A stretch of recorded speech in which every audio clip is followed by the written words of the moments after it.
Tatanungin ko ang bawat isa sa inyo, malamang hindi nyo na natandaan. Kasi yung 1 week na nakakaraan. Malamang ang natira na lang sa inyo is only 10%.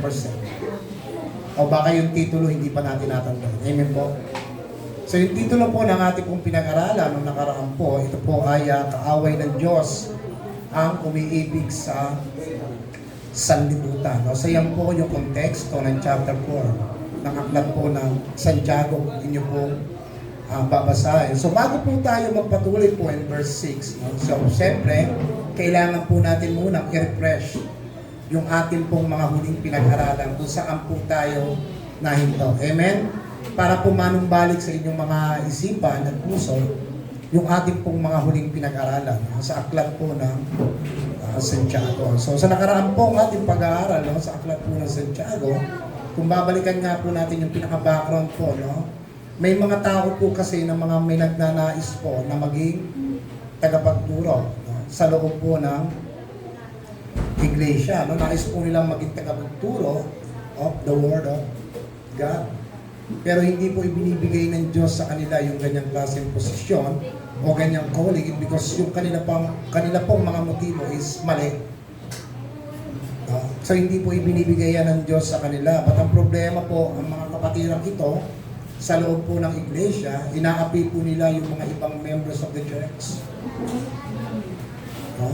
At sila pa po yung nagsisimula po ng kaguluhan sa loob po ng iglesia. No? However, ninanais nila maging tagapagturo, but they are unqualified doon po sa ganyang klaseng posisyon. Why? Ulitin nga po natin dahil po mali ang kanilang mga layunin at ang kanilang mga motibo. Kaya hindi binibigay po ng Diyos yung ganyang klaseng pagtawag sa kanila at kapag hindi po nila nakuha yung kanila pong ninanais na according sa ating pong pinag-aralan na nakaraan, sila po ay handang manakit, pumatay at gumawa ng kaguluhan sa loob po ng iglesia. No, kung babalikan po natin in chapter 1, no, kunin po muna natin yung 5 verses ng mabilisan na kasi mabilis lang po itong ating topic. No?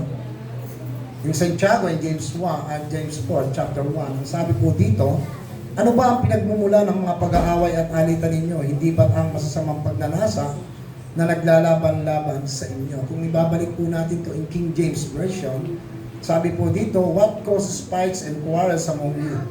Don't they come from your desires that the battles within you? So meron pong battle o meron pong desire na binabanggit po sa aklat po ng verse 1, na kung natatandaan po ninyo ng ating pong pag-inag-aralan, meron pong dalawang desire na binabanggit po dyan. Yung desire unang binanggit in chapter 1, meron pong dalawa. It is evil desire and good desire na nanggagaling po sa ating Panginoon.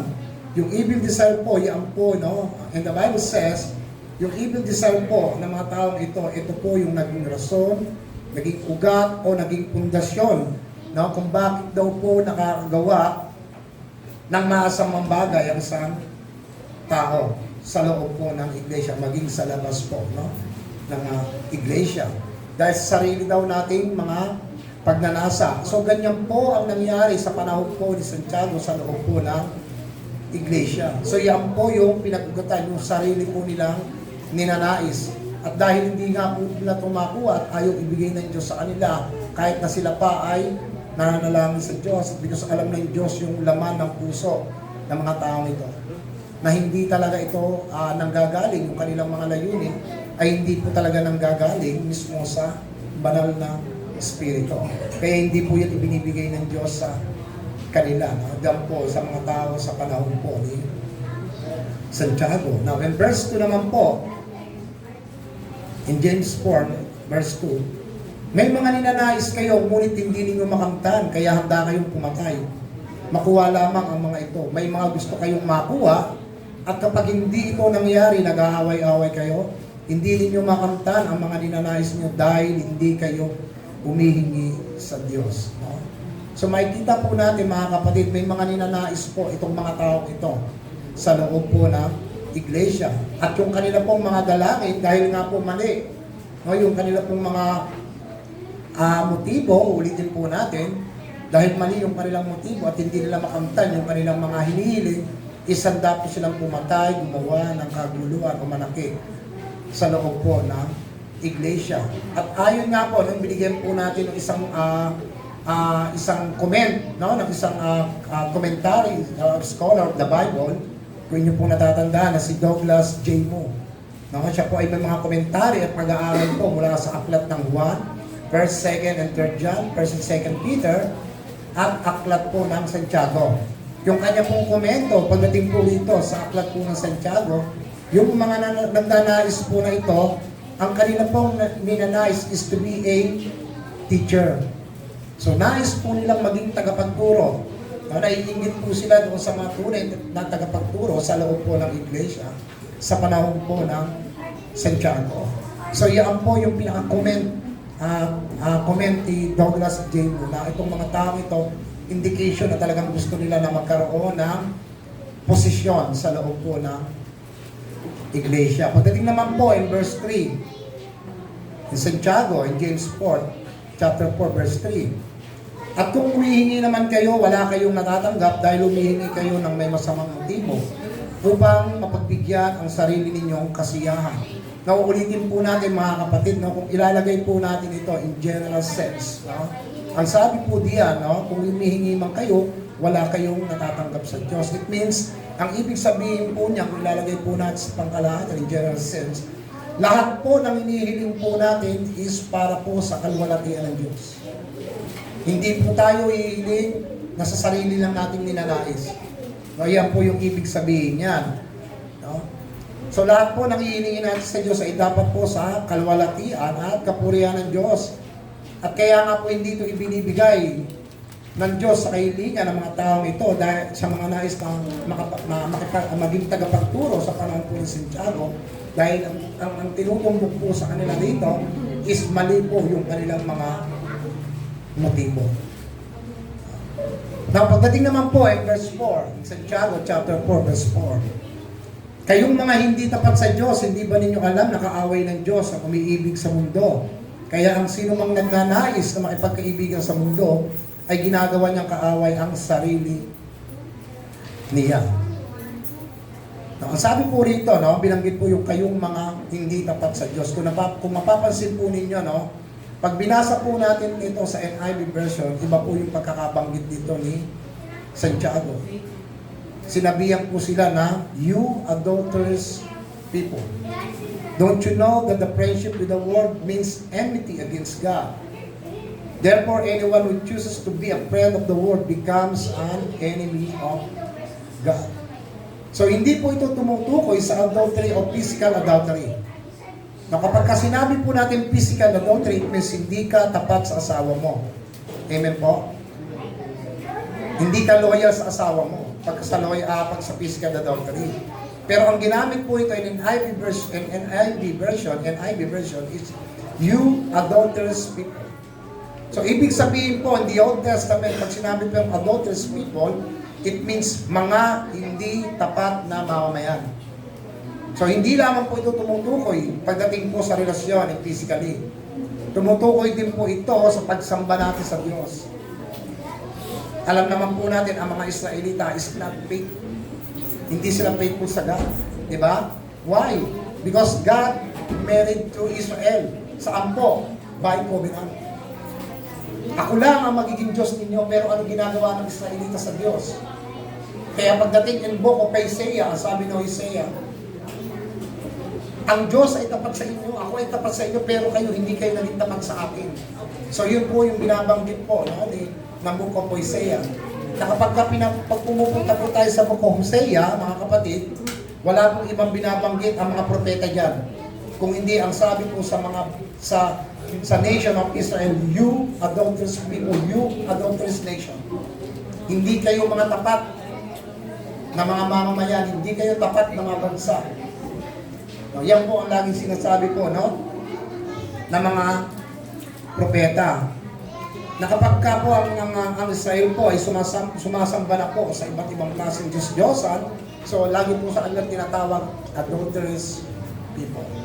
So dapat po natin mga kapatid na maunawaan ang adultery po in spiritually, hindi po lang yung tumutukoy physically. Maging sa ating pong relasyon sa Diyos. Kapag inaagaw po yung oras ninyo, no? nakaka-distract sa faith ninyo sa Panginoon. Mamaya po, magdadaanan po natin yan. So, ibig sabihin po, may kaagaw ang Diyos sa buhay natin. So, tayo din po ay hindi nagiging tapat sa Diyos. Amen po? Okay. Now, pagdating naman po in verse 5, which is dito po tayo nag-end in last week, naman natatandaan po ninyo.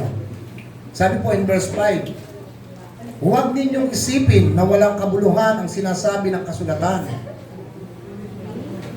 Ayaw ng banal na Espiritu ang pinatira sa atin na may kaagaw sa pag-ibig niya. So, uulitin po natin mga kapatid, no? Huwag ninyong isipin na walang kabuluhan ang sinasabi ng kasulatan. Ayaw ng Espiritu ang pinatira sa atin na may kaagaw sa pag-ibig niya sa atin. Kung nakapansin po ninyo is capital E po yung nakalagay dyan, di ba? So, ibig sabihin po ng capital E is referring to the Holy Spirit. It means the human spirit na ibinigay ng Diyos sa tao. Na kapag ka nasa iyo na ang banal na Espiritu, wala na po dapat ibang Espiritu sa puso mo. Kung iisa ang Diyos sa puso mo, dapat wala nang ibang Diyos sa puso mo. So ano po yung indication yon? Doon po tayo natapos, di ba? Ang indication po nyo kung nasa inyo po ang Diyos at isa lang ang Diyos at ang Espiritu na ibinigay sa inyo, God is a jealous God. Amen? Hindi na po dapat tayo magkaroon pa ng ibang Diyos-Diyos sa ating pong buhay. Dahil yun po, no? Yung nakikita natin. Na kapag ka po tayo, no, pinaprioritize po natin yung mga makabudong bagay na makapagbibigay po sa atin in distraction sa ating pong mga sa ating pong pananampalataya, mga kapatid, at ginugugol natin yung panahon sa mga bagay na makapaghihiwalay po sa atin ng Diyos. Ito po, tandaan po ninyo mga kapatid. Pinoprovoke po natin ang Diyos na magselos at magalit po sa atin. Amen? Yan po yung katotohanan. Itinutulak natin ng Diyos na magselos at magalit po sa atin. Dahil ayaw ng Diyos na may kahati. Kung napapansin po ninyo, no? Kung mapapansin ninyo, ganyan din po yung sinabi ni Apostol Pablo sa ating pong mga references na ibinigay po. Hindi po pwedeng magsama ang Diyos at ang Diyos-Diyosan sa isang templo. Ganon din ang mga mananampalataya at hindi mananampalataya. Hindi rin sila pwedeng magsama. Gayon din ang liwanag at kadiliman. Hindi sila pwedeng magsama. Amen po. So, ibig sabihin po mga kapatid, no, ang Diyos po, ayaw niya po na may kahati po sa ating buhay. So, nais po ng Panginoon na siya lamang po yung ating sasampahin. Now, bago po tayo mag-continue in verse 6, na ito na po tayo sa ating pong pagpapatuloy, no, nais ko po sana ang lahat po ay yumuko. Hingi po tayo ng gabay at patnubay po sa Banal na Espiritu. Panginoon, sa oras na ito, sa aming pong pagpapatuloy, mula po sa aklat ng Santiago, na kung saan po ito po yung aming siniserye, Panginoon. Dalangin po namin, Panginoon, ang kapuspusan, patnubay at gabay ng Banal na Espiritu sa bawat isa sa amin, Panginoon, upang lubos po namin maunawaan ang iyong salita sa aming buhay. Na ang mga salitang ito, Panginoon, ay hindi lamang pumasok sa aming tenga, at lumabas sa aming tenga, Panginoon, kundi papasok sa aming tenga, didiretso sa aming puso, at maipapakita po namin tuloy sa aming buhay. Dahil yun po ang nais mo po sa amin, sa iyong salita, Panginoon. Kaya sa oras na ito, gabayan po kami, bagamat ako lamang po ang iyong lingkod na ginagamit bilang instrumento ng iyong salita. Ngunit ang tunay na tagapagturo, Panginoon, sa oras na ito, ay walang iba kundi ang banal na Espiritu, Panginoon. Ang ating Panginoon sa Kristo ay isang Diyos. Salamat po, Panginoon. Sa inyo po ang lahat ng papuri, kaluwalhatian at pagsamba. In Jesus' name. Amen.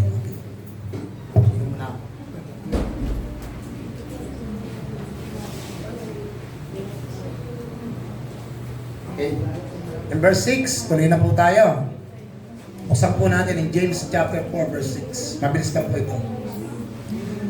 Ngunit sapat ang biyayang ibinigay ng Diyos, kaya sinasabi ng kasulatan, kinakalaban ng Diyos ang mga mapagmataas, pero kinakaawaan niya ang mga mapagkumbaba.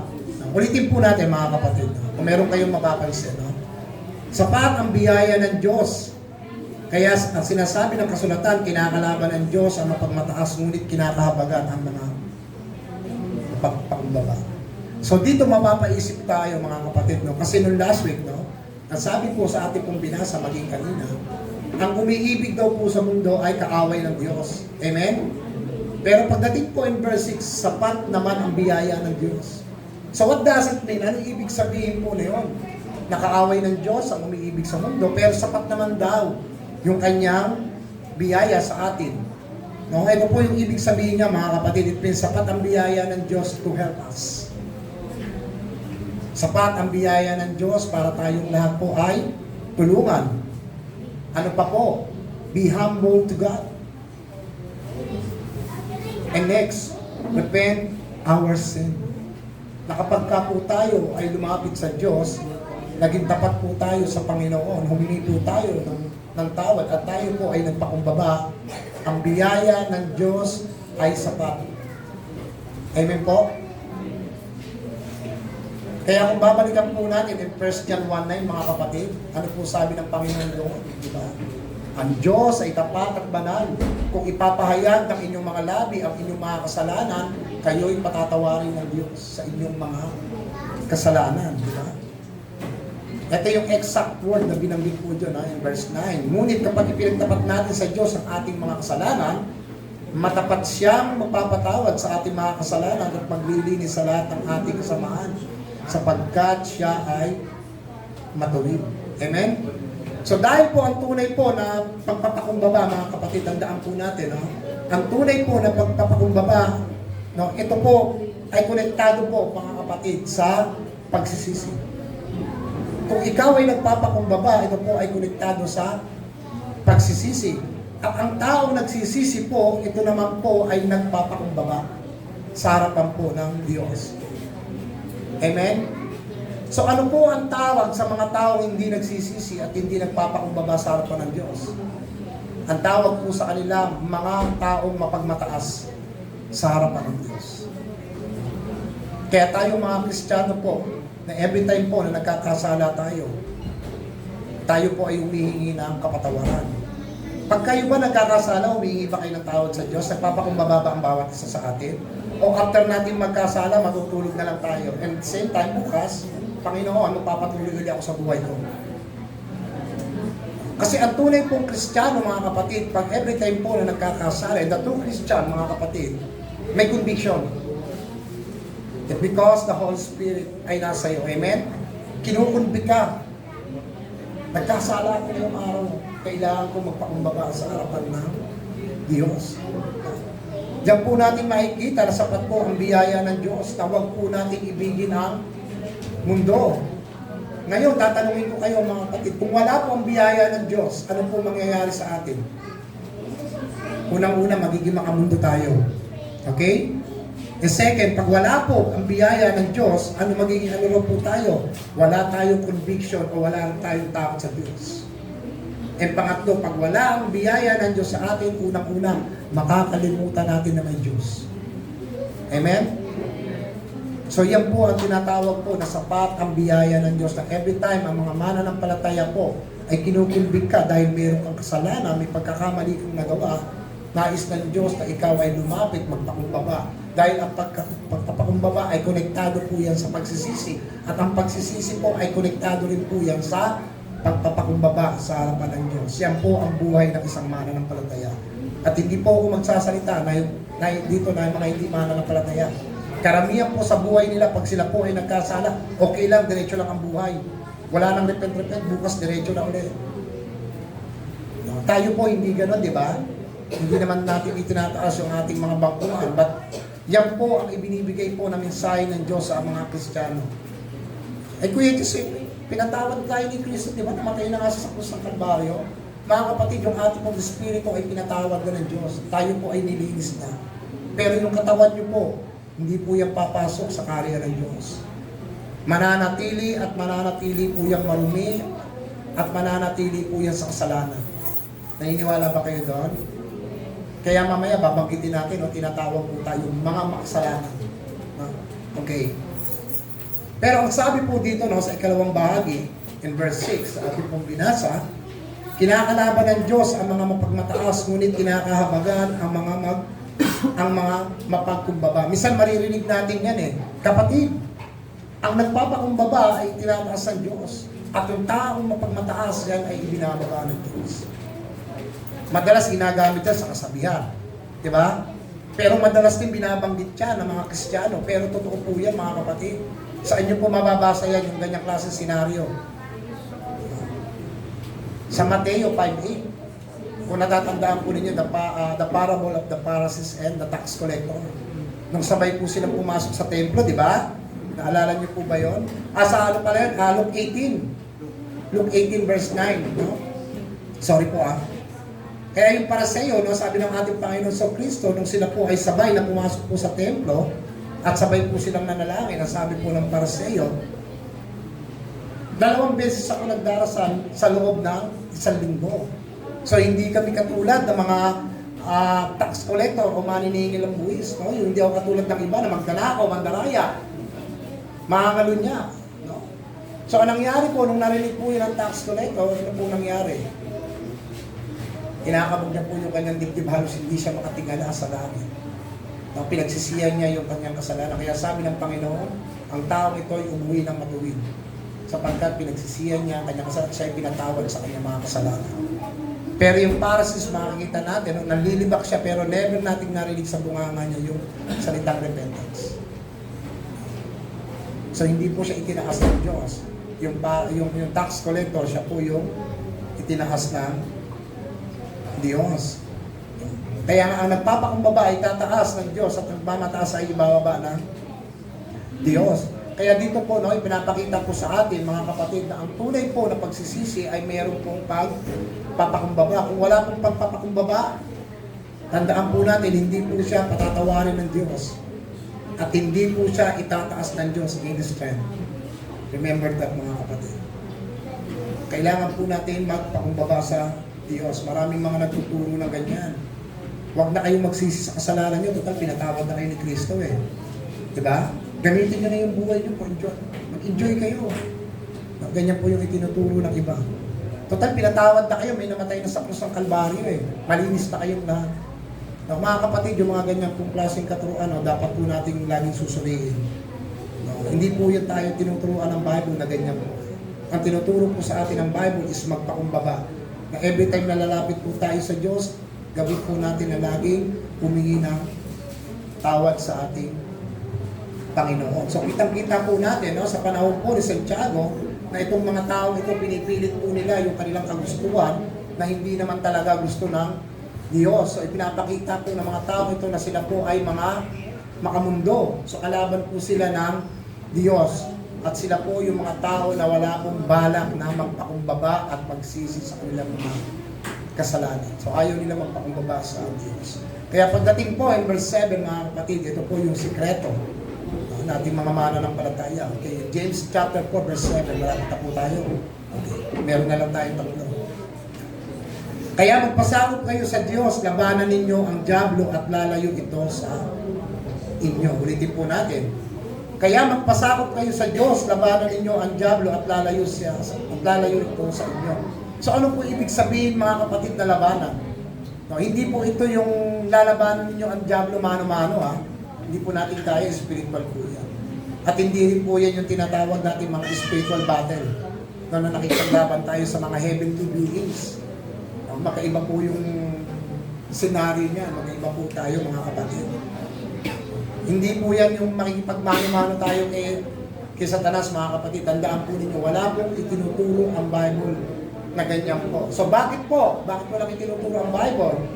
No? Dahil wala pong itinuturo ang Bible na to confront temptation. Confrontahin mo yung temptation. Ibig sabihin, labanan mo yung temptation. Hindi po ganun. At sabi rito, the Bible says, teach us to run away from your temptation, but run to God and away from your temptation. Amen po? Lumayo kayo, layuan nyo, iwasan ninyo. Lumapit kayo sa Diyos. Kung wala ang Diyos sa buhay ninyo, wala ang salita ng Diyos sa buhay ninyo. And any temptation na darating po sa buhay ninyo, ang mangyayari sa atin, babagsak at babagsak po tayo. Magiging makamundo ang ating buhay, mga kapatid. Tandaan po natin, wala pong itinuturo ang Bible na labanan.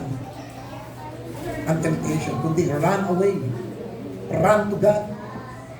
Lumapit kayo sa Diyos. Dahil kung wala ang tulong ng Diyos, hindi po natin kayang pagtagumpayan ang lahat po ng mga pagdanasa, pagsubok sa mundo. Paglabas nyo po mamaya, for sure mga kapatid, napakaraming temptation. Amen?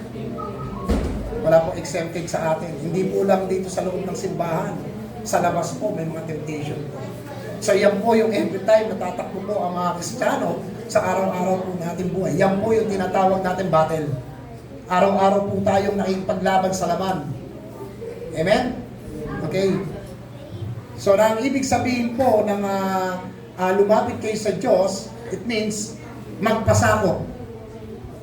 Magpasakop po tayo sa Diyos ng ano po, ng may pagpapakumbaba.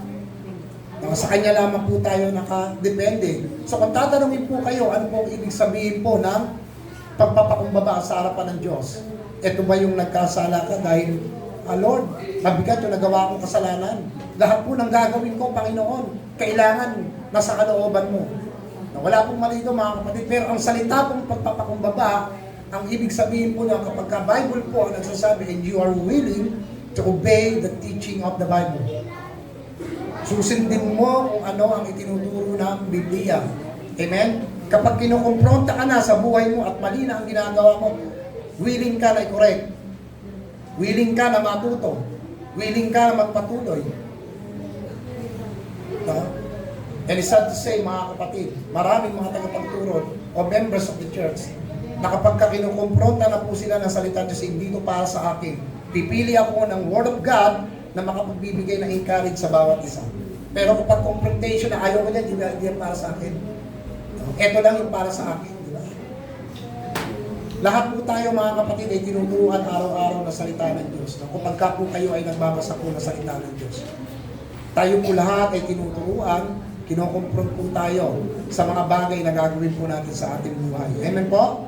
So yan po ang ibig sabihin ng pagpapakumbaba. You are willing to obey the teachings of the Bible. Kung ano yung tinasabi sa loob ng scripture, so yun po yung dapat nating susundin.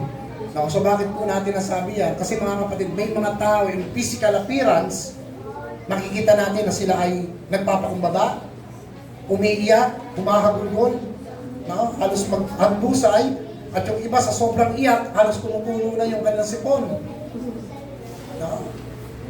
Makikita ng mga kapatid, nagre-repent si Brother Reggie kasi umiiyak siya ng gusto. Wala pong masama mga kapatid sa pag-iyak, tandaan po natin kapag kamahal po natin at nagsisisi ka ng tunay. Pero ito po ang lagi nating tatandaan mga kapatid. Alam ng Diyos ang laman ng puso ng bawat isa sa atin kung ikaw talaga ay tunay na nagsisisi. Amen po. Hindi po natin maitatago yan. Sa mga kapatiran, pwede. Pero sa Diyos, hindi po tayo makakaligtas. Alam ng Diyos kung talagang tunay ka nagsisisi o hindi sa iyong mga kasalanan. Alam ng Diyos kung totoo nagpapakumbaba ka sa harapan niya. Kaya ang number one, mga kapatid, na evidence po na ang tao po ay nagpapakumbaba po sa harapan ng Diyos ay tinatanggap niya po sa kanyang buhay ang salita ng Diyos. Willing siyang sundin ang salita ng Diyos. Yan po yung mga tao nagpapakumbaba sa harapan ng Diyos. Inaamin niya na siya ay makasalanan. Inaamin niya na siya ay nagkakamali. Nakakagawa siya ng kasamaan. Nagkakasala siya at handa siyang matuto. Kapag tinukorek na po tayo ng salita ng Diyos. Pero ang sinasabi po at binabanggit po dito ni Santiago, yung mga tao na nagdanais po na maging pagturo sa loob po ng iglesia sa panahon po ni Santiago, wala po silang ganyang klaseng uri ng pag-uugali na magsisi at magpakumbaba sa harapan ng Diyos. Bagamat kasama sila doon sa loob ng iglesia, pero makikita po natin uri ng kanilang pamumuhay. Sila ay mapagmataas sa harapan ng Diyos. Kasi po, ang tingin po nila sa kanilang mga sarili, para sa kanilang mga sarili, sila po ay mahuhusay na. Magagaling na sila. Para sa kanilang mga perpekto na sila.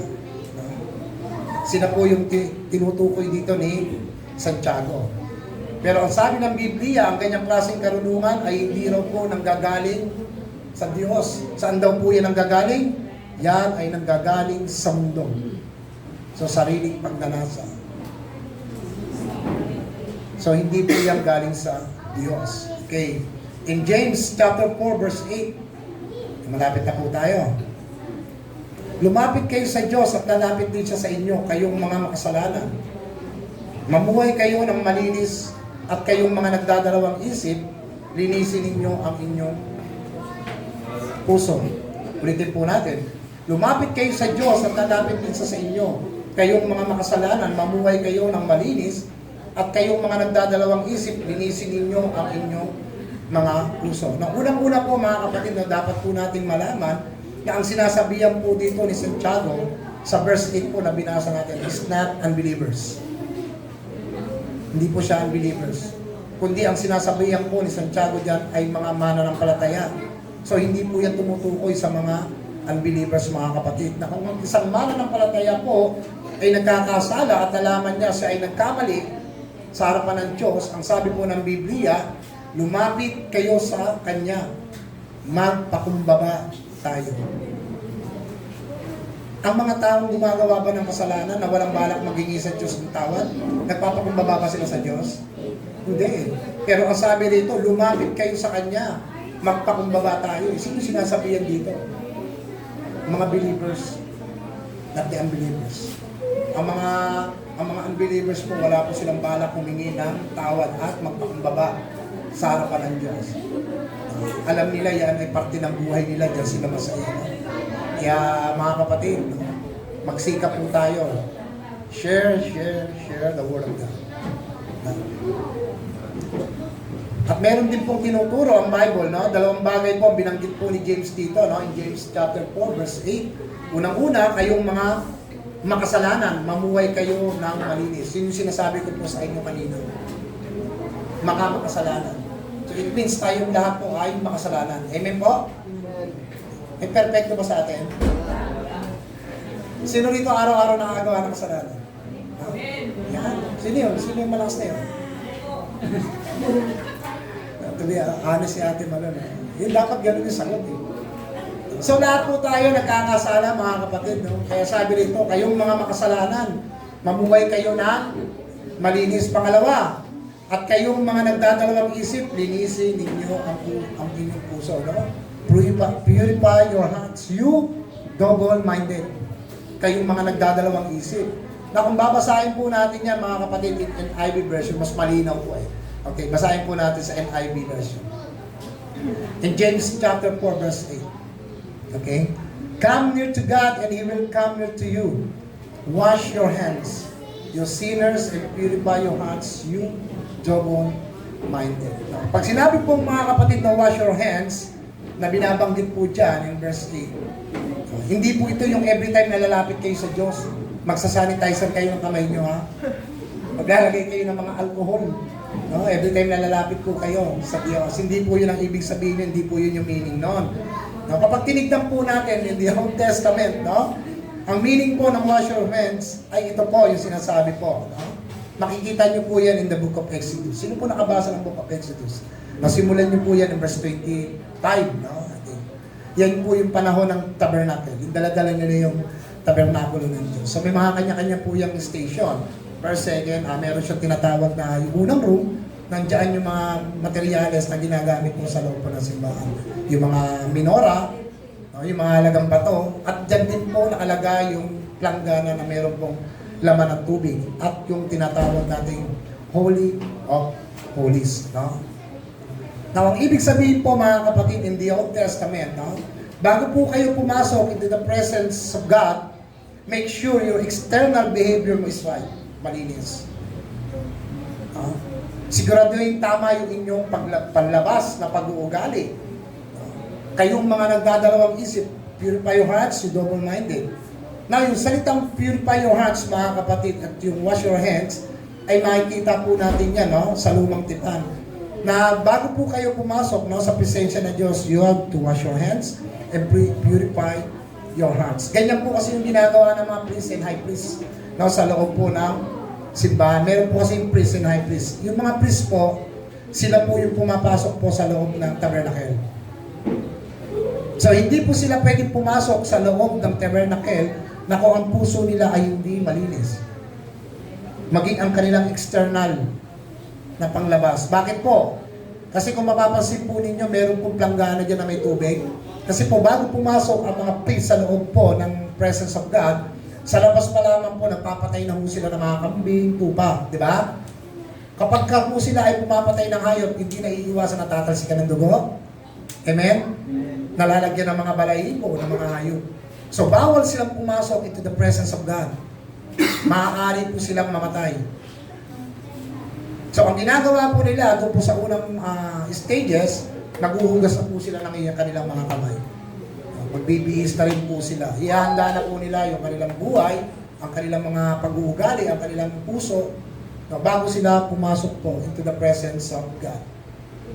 Sa konteksto po ng mga Israelita, pagkababalikan po natin yan, mga kapatid, yung mga high priest po, nilalagyan po ng tali sa bewang. So bakit po? Ituro na sa inyo yan. Bakit po sila nilalagyan ng tali? Dahil ang isang high priest po, no, kapag sobrang tagal niya na po sa loob po ng tabernacle ng Panginoon, yung Holy of Holies, at hindi po siya tapat, marumi ang kanyang panlabas at maging kanyang buhay, maging ang kanyang puso, pag sobrang tagal na po niyan, hindi na po siya nagre-response. Ang gagawin po ng mga Israelita, ahatakin na po siya. Kasi bakit hinahatak ng mga Israelita? Kasi po ang mga Israelita ay takot po sa presensya ng Diyos kasi sila po ay mga makasalanan. Sila ay sumasamba sa iba't ibang Diyos. So ang pumapasok lamang po doon sa tabernacle of Holy of Holies ng Panginoon ay yung mga priest and high priest lamang po. Sila po ay nagdadala po ng mga alay.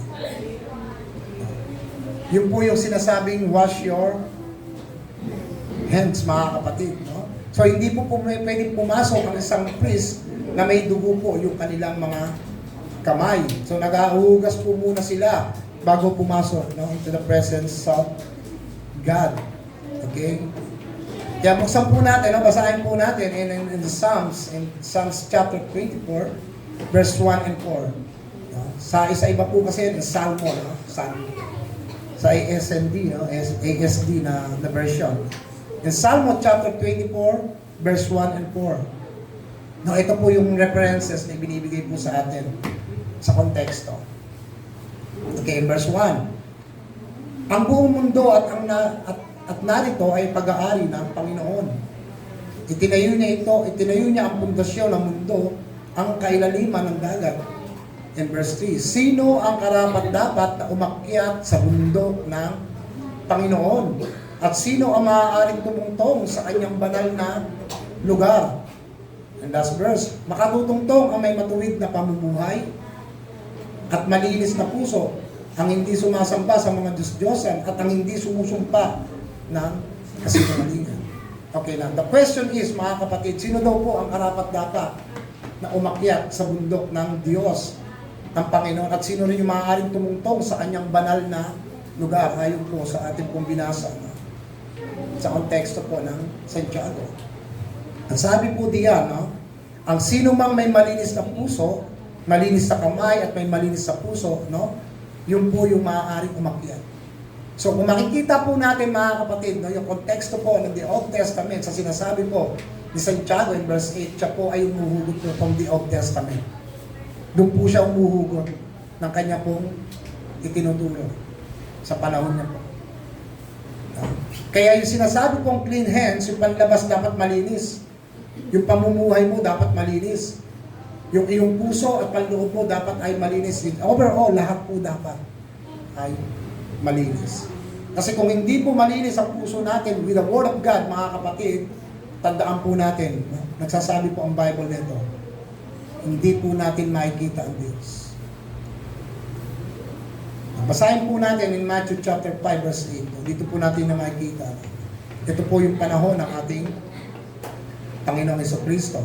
In verse 8, in Matthew chapter 5 verse 8. Pinagpala ang mga tao may busilak na kalooban sapagkat makikita nila ang Diyos. So pag sinabi pong busilak is purified, malinis.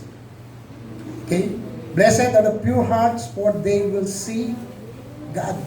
So paano po natin mapapanatili, mga kapatid, ang ating pong mga puso? No? Paano po natin mapapanatili na tayo ay maging malinis ang ating mga puso sa harapan ng Diyos? The answer is by the Word of God. sa pamamagitan po ng salita ng Diyos. So ano pong ibig sabihin yung Kuya Jess? Word of God.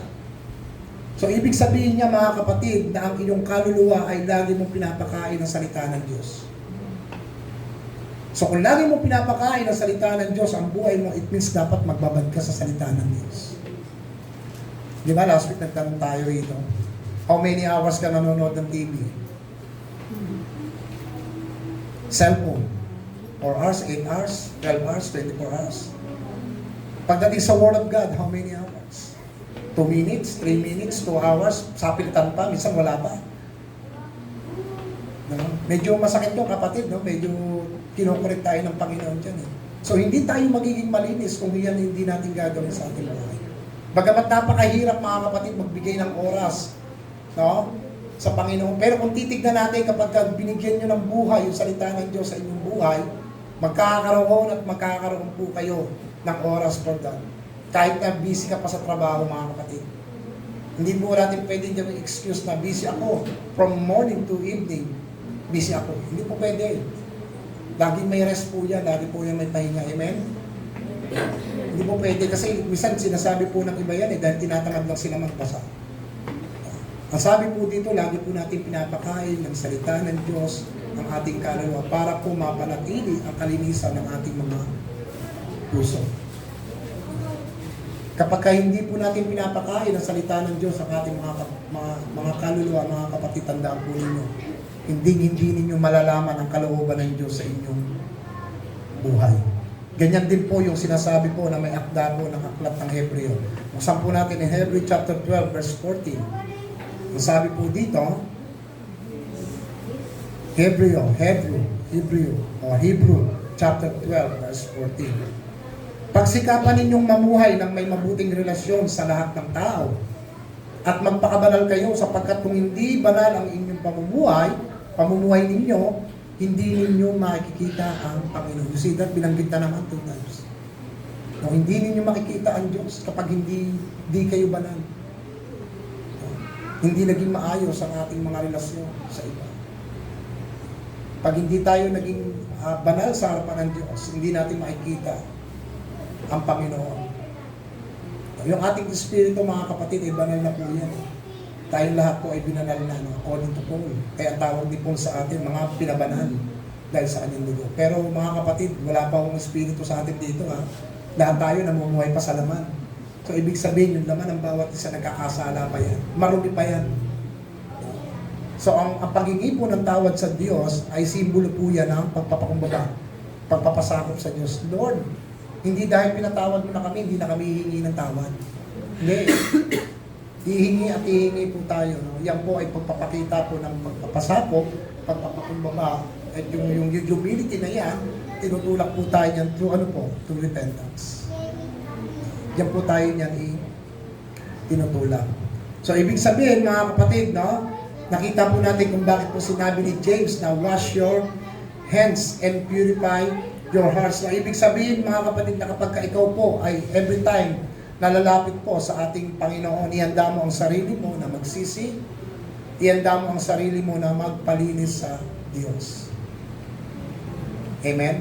Yan po yung laging sinasabi po sa atin, according po sa ating pong pinag-aaralan. So paano po natin matitiyak na talaga po nagsisisi ang bawat isa? O paano po natin matitiyak na tayo po ay talagang nagsisisi po sa harapan ng Diyos? Sa tingin niyo po. Paano niyo po malalaman? Ang kasagutan po nandiyan po sa verse 8 and 9 to 10. Dito na po tayo magtatapos mga kapatid sa very short message na lang po ito. Buksan po natin in James chapter 4 verse 9 to 10. Umaga tayo. Okay. In James chapter 4 verse 9 to 10. So dito po natin matitiyak na talagang nagsisisi po tayo sa harapan ng Diyos. Okay, in verse 9. Magluksa kayo, tumangis at umiyak. Gawing pagluha ang inyong halakhakan at kalungkutan ang inyong kasiyahan. Again, basahin po natin. Magluksa kayo, tumangis at umiyak. Wala pong masama dyan mga kapatid.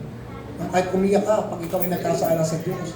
Gawing pagluha ang halakhakan at kalungkutan ang inyong kasiyahan. So, ibig sabihin, yung kasiyahan papalitan po ng kalungkutan. In verse 10, magpakumbaba kayo sa harapan ng Panginoon at itataas kayo at itataas niya kayo.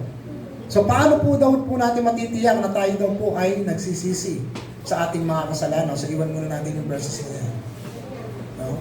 Kapag ka po tayo nagsosorry, mga kapatid, sa harapan ng Diyos, kapag ka po tayo ay humihingi ng tawad sa Panginoon, hindi po pwedeng nakangiti ka. Hindi po pwedeng tumatawa ka.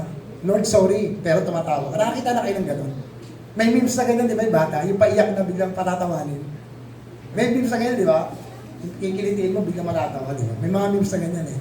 Pero dito mga kapatid, no, hindi po yung nagsosorry ka sa Panginoon, pero tawa ka ng tawa. No? So ang sabi po ng Biblia, palitan yung tawa ho natin, no, na may kalungkutan. Dahil ang pagdadalamhati po sa Diyos, tinadala po tayo nito through repentance. Ang ibig sabihin po na kapag ang tao po ay na-realize niya po ang kanyang kasalanan at kanyang pong pagkakamali, maging yung kanyang pong kasamaan na nagawa sa harapan po ng Diyos, mga kapatid, ito po ay nagre-resulta raw po ng kalungkutan. According to verse 9. Kapag ka po kayo ba nagkakasala, nalulungkot kayo? O okay lang sa inyo nagkasala? Sino rito nalulungkot pag nakakagawa siya ng kasalanan sa Diyos? Amen, no? Lahat tayo, mga kapatid. No? Pagka tayo po ay nagkakasala, nalulungkot po tayo. Parang ang tingin natin sa sarili natin, parang hindi mahalaga ang Diyos sa atin. No? Binabaliwala po natin ang Diyos. No? Kung nalulungkot tayo, mga kapatid, no? Kasi po, kung wala pong kalungkutan po ang ang isang tao, mga kapatid, kapag kasyo po ay nakagawa po ng pagkakasala o pagkakamali sa kanyang buhay, kapag wala pong kalungkutan, delikado po yan, mga kapatid. Baka hindi yung tunay na pagsisisi. Ganun po. Kasi po may conviction tayo, nandiyan ang pala ng Espiritu. Tasaalala naman ang Panginoon. Sorry po, paulit-ulit ko na lang kung ginagawa ito. Tulungan niyo ako, Panginoon, na malampasan yung ganitong klaseng pagsubok sa ating buhay. Katulad po ng sinasabi po ni James, no, na isang pastor. Ang sabi niya po, no, lagi niya po itong sinasabi sa iglesia, mga kapatid, get closer to God. Maging malapit kayo palagi sa Diyos. So bakit na po sinasabi yung ganon? Dahil kung hindi po tayo magiging malapit sa Diyos, ano lang po tayo? Magiging kaaway po natin ang Diyos. Dalawa lang po yan. Yung mga taong malapit sa Diyos at yung taong hindi malapit sa Diyos. So kung hindi ka malapit sa Diyos, saan ka? Saan? So hindi ka sa Diyos. Kaya sabi ni James, get closer to God. Lagi kayong lumapit o maging malapit sa Diyos. So para po tayo ay laging malapit sa Diyos, lagi po natin, mga kapatid, pakainin ang salita ng Diyos, yung ating pong mga kaluluwa. Kung paano po kayo kumakain ng 3 times a day ng kanin, ulap o tubig, ganun din po ang salita ng Diyos. Kasama po yan sa inyong araw-araw na pamumuhay. Tayong lahat po, no? Wala pa exempted sa atin yan. Kaya ang pinaka-importante, mga kapatid, no, before we enter to the house of the Lord, mga kapatid, ito po yung ating pong dapat gawin. No? Kailangan po na humingi po muna tayo ng tawad sa ating Panginoon. So, sa close po, sa ating pong pagsasara po, no, sa ating pong pag-aaral, mga kapatid, no, sa mabilis lamang po tayo. Ano po yung aral na matututunan po natin in James 4, chapter 1 to 10? Yung kabuuan po, ng verse 4, 1 to 10. Naunawaan niyo po ba yung tinuturo ko? Nasusundan niyo naman po. Taas ang kamay na nasusundan. To be honest. Okay, sige, salamat po. So, ano po yung aral na matututunan po natin in James 4, 1 to 10? Yan. Kaya Evan, paano nga po ako? Yung sinabi ko nga po sa inyo. Ayan. So, ito po yung calling sa atin ng God. Okay? Ito po yun yung pinaka matututunan natin in James 4:1-10. Sabi po dyan, God is calling the church to repentance. And true repentance is the result of humility. And through humility, hindi niya iibigin at magiging kaibigan ang mundo. Why? Bakit po? Kasi po, ang title po ng ating pinag-aralan, ang dahil ng sino mang kaibigan daw ng mundo, ay kaaway ng Diyos. Eh, may paulitin po natin, bakit ba ito yan? Iyan, no? Tinatawag tayo ng Diyos, no? Tayong mga simbahan na magsisi, at sa pamamagitan daw ng ating pagsisisi, ito po ay nagre-resulta ng pagpapakumbaba. At sa pamamagitan ng pagpapakumbaba, hindi niya iibigin ang mundo. Dahil ang umiibig sa mundo ay kaaway ng Diyos. Amen? Shall we pray? Let's all stand. Tayo lang.